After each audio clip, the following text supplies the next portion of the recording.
한 주를 시작하는 월요일입니다. 오늘도 새벽에 만난 하나님 오신 여러분들을 우리 예수님의 이름으로 환영하고 축복합니다. 같이 기도하고 시작하겠습니다. 하나님의 신실하심, 하나님의 사랑하심, 그리고 하나님의 섬세한 인도하심 감사드립니다. 모든 것이 다 열려서 보이는 환경으로 감사드리는 것이 아니라 믿음의 눈을 열어서 하나님의 존재 자체만으로 감사하는 마음이 우리 안에 풍성하게 하여 주시옵소서. 어떤 때에는 감사할 수 없는 마음, 어떨 때에는 납득할 수 없는 그런 일들이 있다 할지라도 그 가운데도 여전히 계시는 하나님을 바라볼 수 있는 눈이 있게 하여 주시고, 그리고 그 하나님을 바라보면서 그 안에서 우리가 누리는 평강이 있게 하여 주시옵소서. 하나님의 신실하심에 감사를 드리며 예수님의 이름으로 기도합니다. 아멘. 오늘은 아가서 말씀입니다. 아가 2장 1절에서 7절까지의 말씀을 같이 나누겠습니다. 아가서 2장 1절에서 7절입니다. 우리 1절부터 같이 읽겠습니다. 나는 사론에 수선하여 골짜기에 백합화로다. 여자들 중에 내 사랑은 가시나무 가운데 백합화 같도다.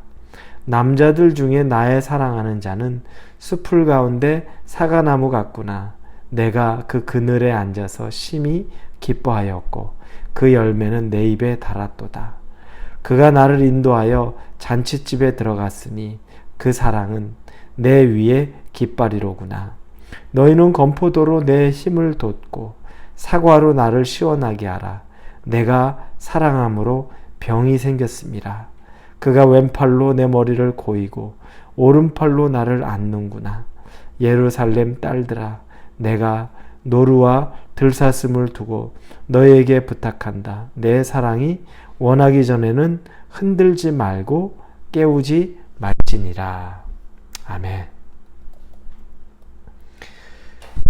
우리가 읽은 2장 1절에서 7절까지의 내용, 이 본문에 보면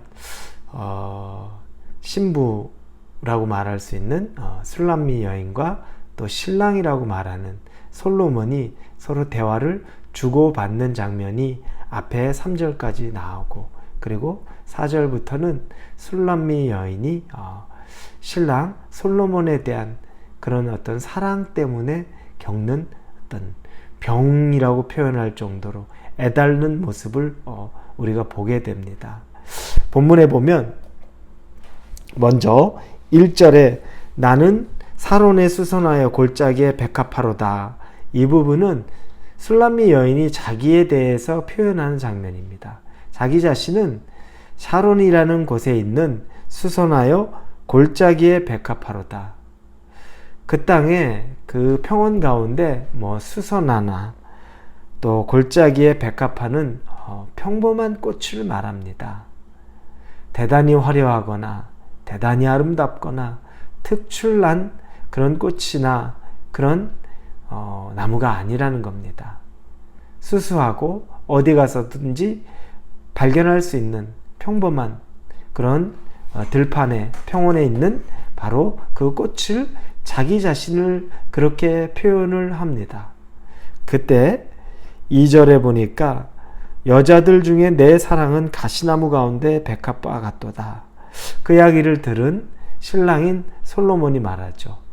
그래, 여자들 중에, 많은 여자들 중에 당신은 백합화인데 가시나무 가운데 있는 백합화 같도다. 이렇게 얘기를 합니다. 가시나무 정말 보잘것없죠. 메말라 있죠. 아무것도 아름다운 구석이라고는 찾기 어려운, 아주 단조롭고 단순해 보이는데 그 가시나무들 가운데 있는 백합화, 그 가운데서 가장 아름답고 그 가운데서 가장 특출나다는 겁니다. 신랑의 눈에 볼 때 자기 신부는 그런 모습입니다. 신부의 눈에 자기 자신은 그냥 나는 평범한 사람이에요 라고 말하는데, 그런데 신랑은 평범하지, 그런데 다른 것들과 비교하면 특출나라고 이야기하는 장면이 나옵니다. 자, 여자들 가운데 당신은 특출난 사람이고 또 그 여자는 나는 스스로 평범하다고 말합니다. 그 이야기를 듣자 3절에는 남자들 중에 나의 사랑하는 자는 숲풀 가운데 사과나무 같구나.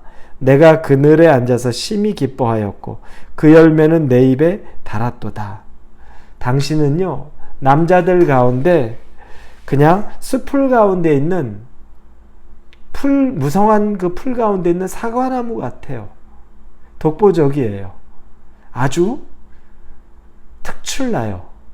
이 여자의, 술람미 여인의 고백이 나옵니다. 수풀이 많은데 있는 사과나무, 풍성한 열매가 있는 나무.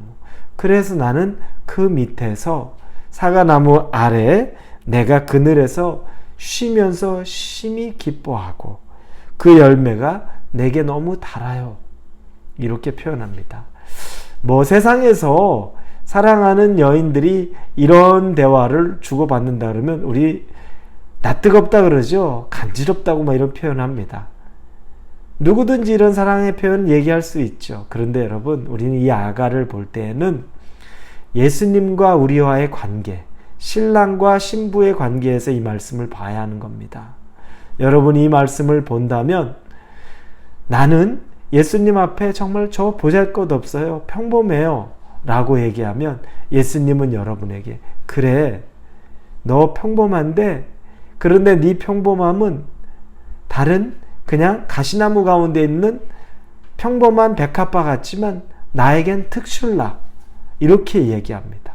그러자 우리는 또 예수님에 대해서 저는 예수님 그 그늘 아래 있는 것이 너무너무 좋고요. 예수님이 가지고 있는 그 열매를 내가 먹을 수 있다는 것이 너무 감격적이고 기뻐요. 이런 대화가 오가는 겁니다.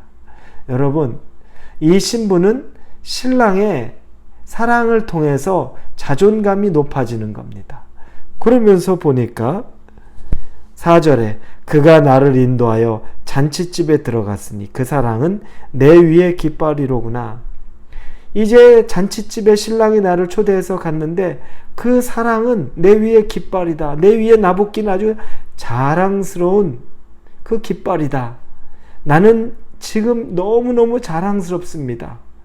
내 위에 깃발이 날리기 때문에 그렇습니다. 우리의 자존감은요, 예수님의 사랑을 받을 때 생겨나는 겁니다. 여러분의 자존감은요, 나는 별것 없어요 라고 말할 때 예수님이 그래, 세상에선 그럴 수 있지만 내 눈엔 네가 가장 특출나다. 그게 의미 있는 겁니다. 그게 여러분, 그게 사랑받는 사람. 그래서 우리의 자존감이 높아지는 겁니다. 그러니 여러분, 만약에 여러분이 자존감이 낮다면 예수님의 사랑을 못 받은 거예요. 내가 믿는 사람인데 자존감이 낮았다. 그럼 예수님의 사랑이 필요한 겁니다. 그걸로 충만하게 채워져야 됩니다. 다른 사람의 소리, 다른 사람의 말은 중요하지 않아요.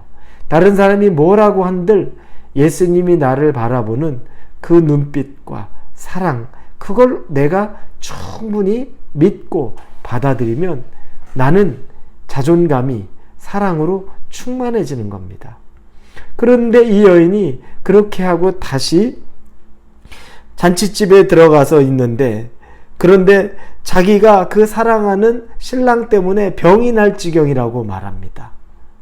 너무너무 그리운 거예요.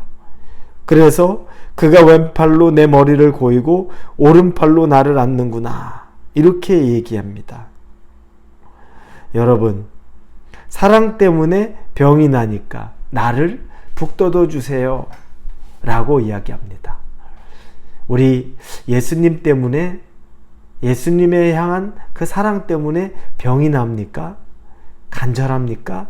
예수님에 대한 사랑 때문에 눈물이 있습니까? 우리는 그걸 회복해야 되는 때입니다. 진짜 사랑의 관계는 꿀이 떨어지고, 그리고 잠시라도 떨어져 있는 것을 서로 원하지 않고, 그리고 다시 빨리 만나기를 원합니다. 여러분의 영적인 사랑의 관계가 예수님과 그렇게 다시 맺어지기를 바랍니다. 이 한 주간 그 사랑 때문에 여러분이 병이 들 정도로 예수님과의 깊고 오묘한 관계에 있기를 우리 예수님의 이름으로 축원합니다. 기도하겠습니다. 하나님, 예수님 때문에 사랑을 받은 이 술람미 여인, 그리고 그 여인도 자기 신랑을 사랑하며 예수님을 사랑하는 우리와 같은 모습임을 봅니다. 사랑으로 인해서 우리가 회복되고 사랑으로 인해 우리의 자존감이 높아지는 일이, 세상에서는 우리의 자존감이 낮아질 수밖에 없겠지만, 그러나 예수님으로 인해 우리의 자존감과 사랑이 충만해지기 원합니다. 우리의 오늘 하루를 그렇게 인도하여 주옵소서. 예수님의 이름으로 기도합니다. 아멘.